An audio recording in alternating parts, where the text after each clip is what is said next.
Welcome to TeTes Tutorials, a draggy DIY. Today I'm going to be making some cute, no fastening dungarees. These are based on some very popular dungarees that you can buy at the moment, but they look pretty simple to make, so I thought I would give it a go myself. I really wanted to make something today to cheer myself up, so I'm going to call this self-care sewing. I'm sewing something that will bring me joy in my day-to-day life in isolation, something that is going to challenge me because I've actually never made these before. I'm going to be using a pair of old curtains to make my dungarees. To do this, you will need a pair of trousers, ideally that fit you well. This is just to use as a template. A pencil or chalk, ruler, scissors, pins, some paper. I've got pattern paper, but alternatively, you could just stick a few pieces of newspaper together. And I'm going to be using my sewing machine today. And if you fancy it, treat yourself to a nice cup of tea. To begin, you want to place your paper down flat.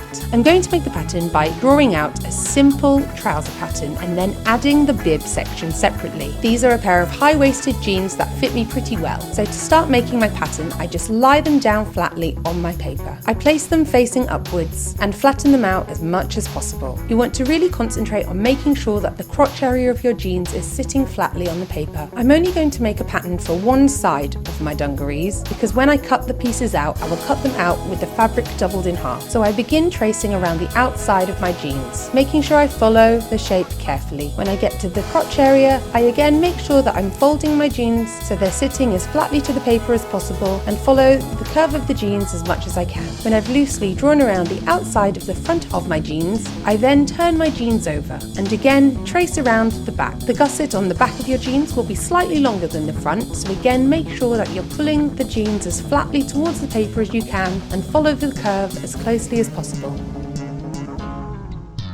When I've drawn around the outside of my jeans, I then go over the edges with a ruler, straightening them out and smoothing out the curve.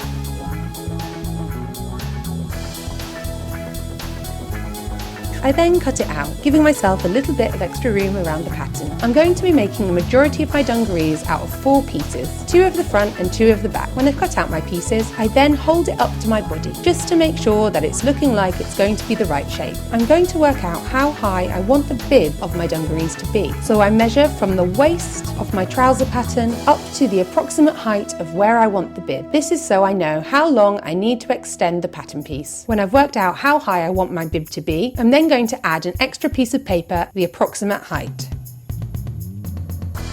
I then want to decide how wide I want my bib to be at the top of my dungarees. Because I'm making the front of my dungarees out of 2 pieces, I will measure across half of the width of my desired bib. I'm making mine approximately 10 inches wide in total, so I make it 5 inches wide at the highest point. Then from the edge of the highest point of my bib, I draw a curve down to the waistline. This is going to give the curve on the sides underneath the arms of your dungarees. I do the same with the back, but I make the bib slightly slimmer. That's because I'm not going to be adding a pocket to the back, so I don't need it to be as wide.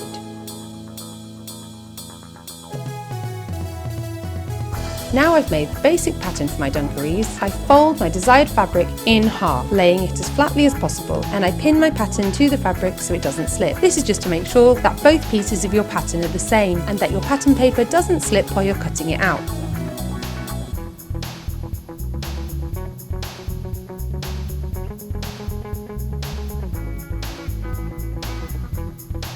I'm then going to draw my pattern onto my fabric and I add 2 inches along each side because I want my dungarees to be oversized.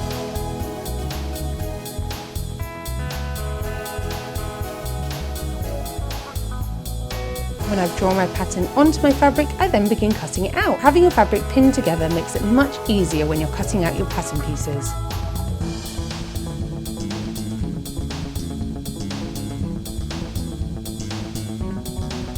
I do exactly the same with the other side.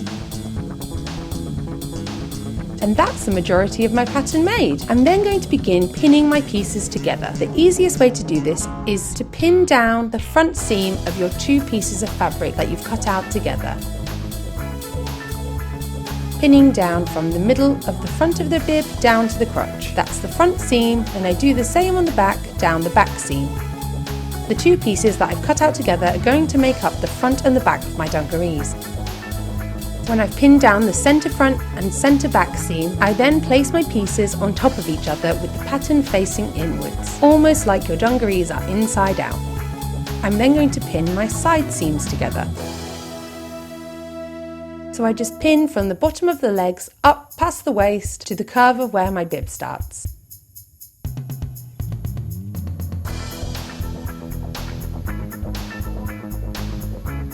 At this point, it should start to look like your garment is just inside out. I find it easiest to then sew these parts together.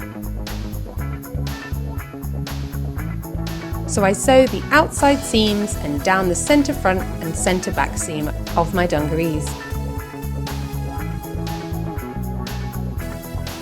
This is something I've actually never made before, but I've always wanted to give it a go. And because we can't go out shopping, I thought, why not make something for me to just lounge around the house in and make me feel fabulous.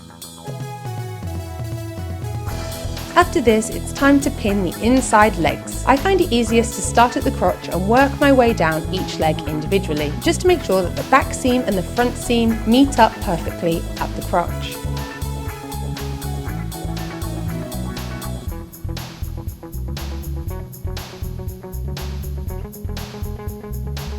I then sew down the inside of my legs, again starting at the crotch and sewing down each leg individually.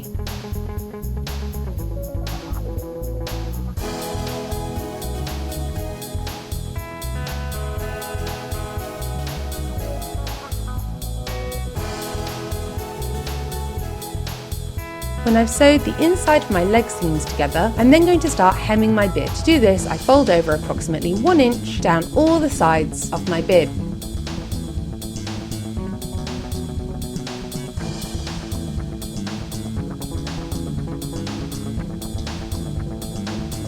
When I get to the top of my bib, I fold the hem over slightly larger, approximately 1.5 inches.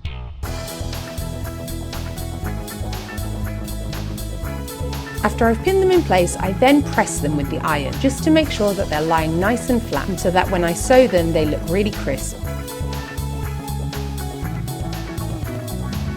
I then begin sewing down the hems of my bib.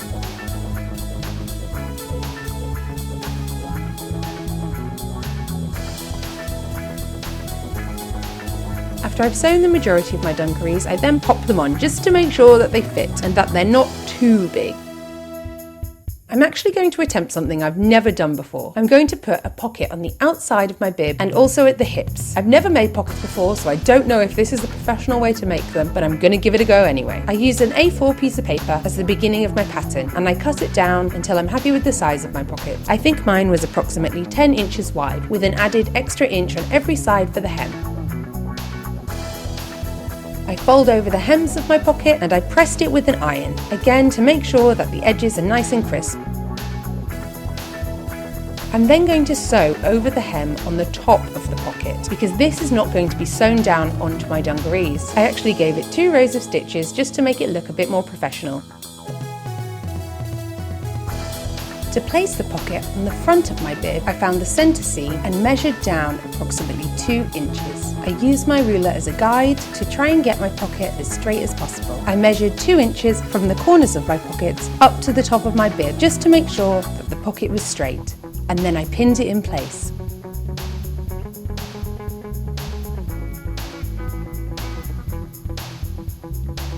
When I sewed my pocket onto the front of the bib, I start by sewing down one side and then across the bottom and then up the other side, moving the garment around the machine as I do so. For my waist pockets, I use the same piece of paper and cut it into a square. I think mine are approximately 6 inches wide, and I do exactly the same technique, folding over the hems, pinning them in place and pressing them with an iron.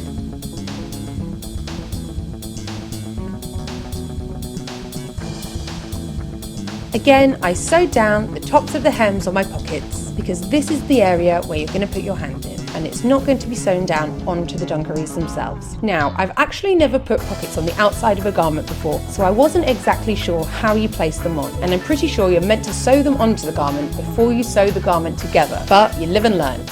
So to place my pockets evenly onto my dungarees, I measured down approximately 3 inches from the highest point of my side seam and used the right angle of my ruler to assist me. I placed them approximately 2 inches away from my side seam and used the ruler as a guide to make sure that they were straight.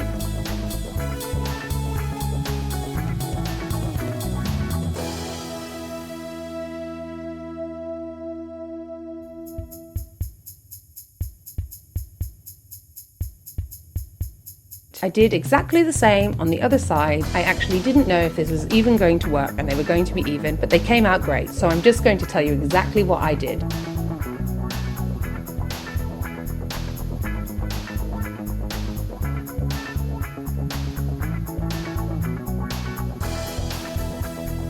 I then sewed the pockets down, working my way from the top down the side, across the bottom and up the other side, turning my garment carefully in the sewing machine as I do so. You wouldn't necessarily have to put pockets on the dungarees, but I'm the kind of girl who loves a pocket, and if you're going to make something for yourself, you might as well put decent pockets on it.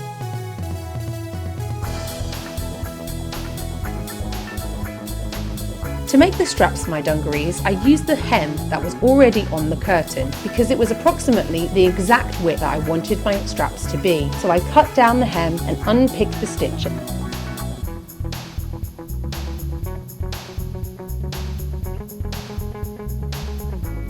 I then unfolded it and folded the raw edge of the fabric on the inside. I pinned it in place and sewed a straight line all the way down to secure the fabric in place.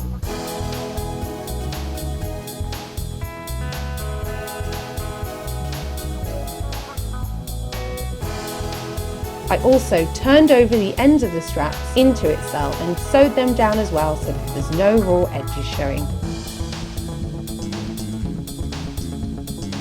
I then pinned the straps onto my dungarees. I placed them on the outside corners of the back bib and sewed them down in a square, just to make sure that they're super secure because they will be taking a bit of strain.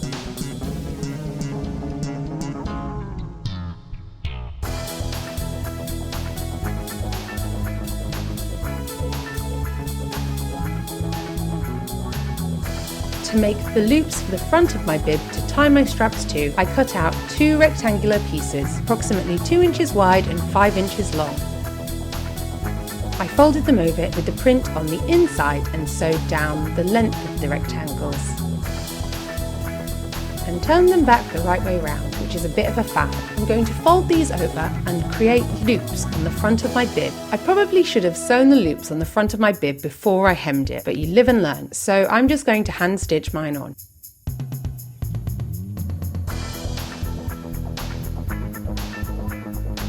To hem the bottom of my trousers, I just tried the dungarees on, inside out, and turned the ends up until I was happy with the length of them.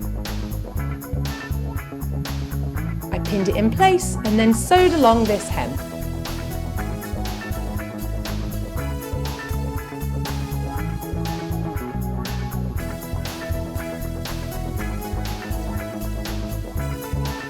And that's pretty much it. I made myself some cute curtain dungarees.